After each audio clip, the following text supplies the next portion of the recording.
Assalamualaikum warahmatullahi wabarakatuh. Waalaikumsalam warahmatullahi wabarakatuh. Apa kabar semuanya? Alhamdulillah baik. Alhamdulillah kalau baik. Sebelum kita mulai pelajaran pada hari ini, marilah kita membaca doa menurut keyakinan kita masing-masing. Berdoa silahkan. Selesai.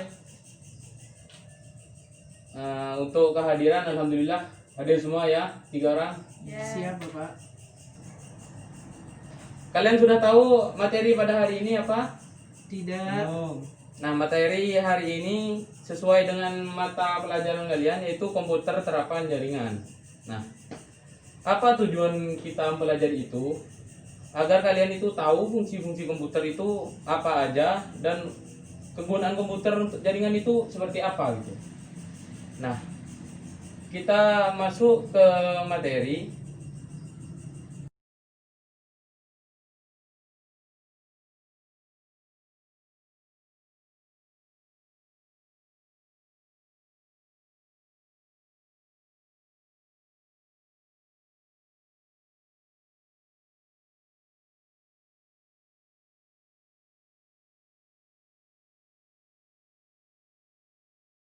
Yang pertama itu komputer jaringan. Komputer terapan jaringan itu apa sih? Tidak tahu. Nah, belum tahu ya, bukan tidak tahu ya. Oh, iya, belum tahu. Nah, komputer itu sebenarnya adalah alat yang dipakai untuk mengolah data menurut prosedur yang dirumuskan. Nah, terapan itu bisa dibilang ilmu terapan atau bisa dibilang juga rekayasa. Jadi, komputer terapan itu adalah penerapan dari ilmu komputer dan jaringan yang digunakan untuk penyelesaian masalah praktis yang langsung mempengaruhi dan dipakai dalam kehidupan sehari-hari. Jadi penerapannya itu maksudnya itu digunakan dalam kehidupan sehari-hari gitu. Ilmu komputernya. Nah, sebagai contohnya itu untuk mengontrol peralatan listrik. Nah, misalnya lampu kan ada yang pakai ilmu komputer kan, ada yang otomatis nyala hidup atau pakai suara itu cuman lampu nyala gitu kan, nyala sendiri. Nah, itu pakai ilmu komputer. Kemudian komputer terapan jaringan itu ada pengertiannya tersendiri, yaitu sekelompok komputer terapan yang saling berhubungan antara satu dengan lainnya menggunakan protokol komunikasi melalui media komunikasi sehingga dapat saling berbagi informasi. Program-program penggunaan bersama perangkat keras dengan tujuan membawa informasi secara cepat dan tepat dari sisi pengirim atau yang biasa disebut itu pengirimnya transmitter menuju ke penerima atau receiver. Jadi komputernya itu diterapkan di dalam jaringan, penggunaannya itu khusus ke jaringan gitu. Bagan sistem komputer itu ada seperti ini bagannya. Itu dari input, kemudian ini diolah di sini, kemudian ke output device, keluar NAND-nya. Dari pengertian tadi kalian sudah paham? Ada pandangan lah. Apa bisa Komputer itu kan apa, alat untuk mengolah data. Iya. Terapan itu kayak rekayasa. Berarti komputer terapan itu gimana ya? Komputer terapan jaringan mungkin satu alat untuk menggunakan jaringan lah intinya untuk kehidupan sehari-hari. Ya, bisa diterima pengertiannya seperti itu. Yang lain juga ngerti kan? Ya. Kemudian kita beralih ke fungsi tiap bagian dari sistem komputer minimal. Yang pertama itu ada input. Tadi di bagian kan ada input device. Itu perangkat keras yang fungsinya itu untuk memasukkan data atau perintah ke dalam komputer. Jadi kita itu menginputkan data dulu, itu namanya input device. Alatnya itu input device. Kemudian output itu untuk menampilkan keluaran sebagai hasil pengolahan data.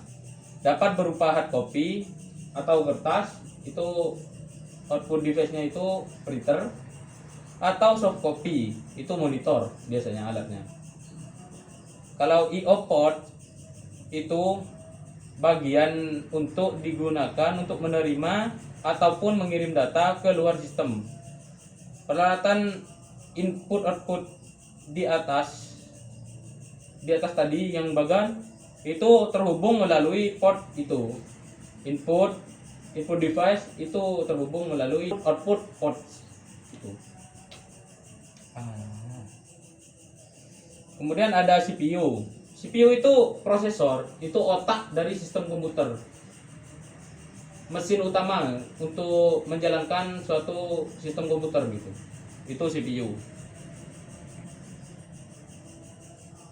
Kemudian ada memori. Memori itu ada memori internal dan memori eksternal. Memori internal itu biasanya yang bernama random access memory atau biasa dikenal dengan RAM gitu. Itu fungsinya untuk menyimpan program yang kita olah untuk sementara. Kemudian ROM itu atau read only memory itu memori eksternal yang hanya bisa dibaca dan berguna sebagai penyedia informasi pada saat komputer pertama kali dinyalakan.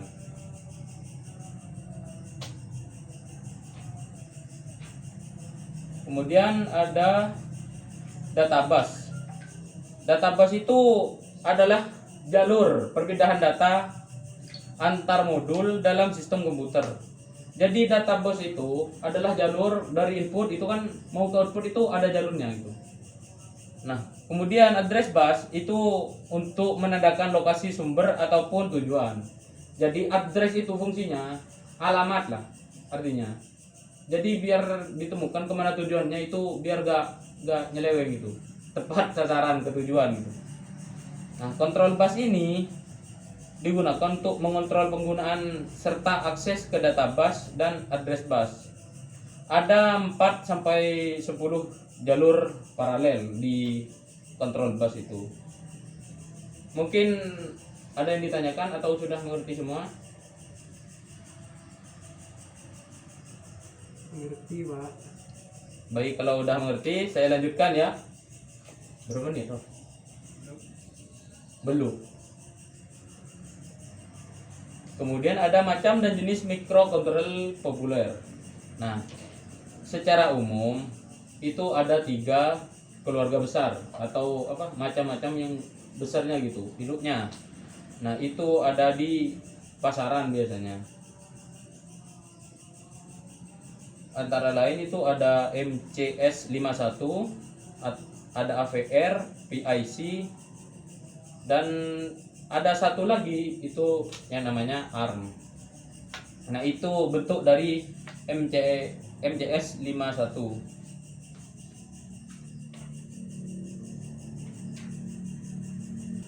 Nah, mungkin itu saja yang dapat saya sampaikan pada pertemuan kali ini.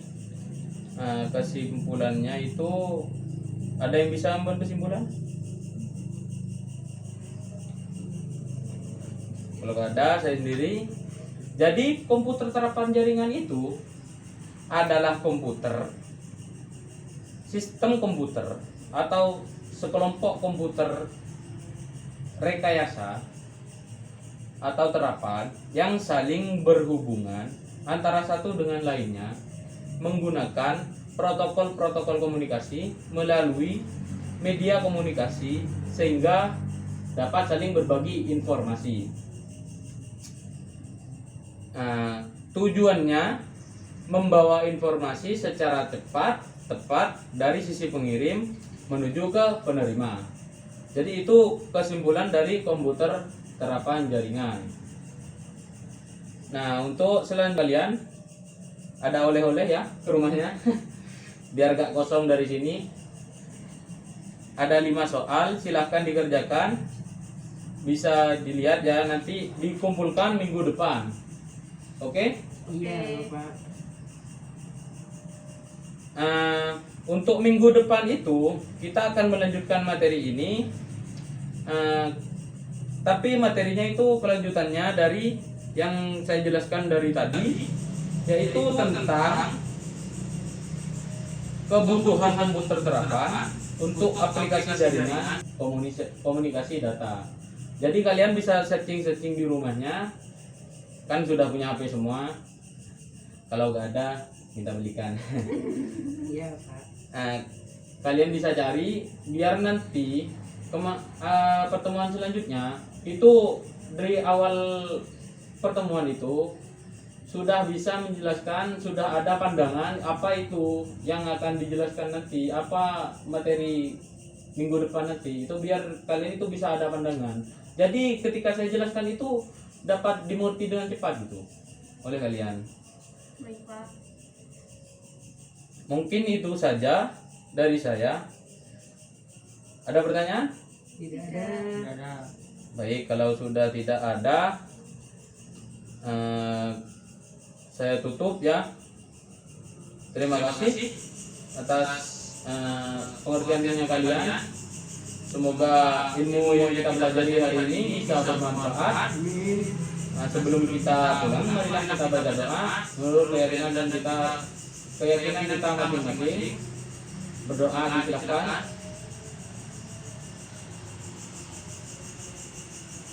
Selesai. Terima kasih. Assalamualaikum warahmatullahi wabarakatuh. Waalaikumsalam warahmatullahi wabarakatuh.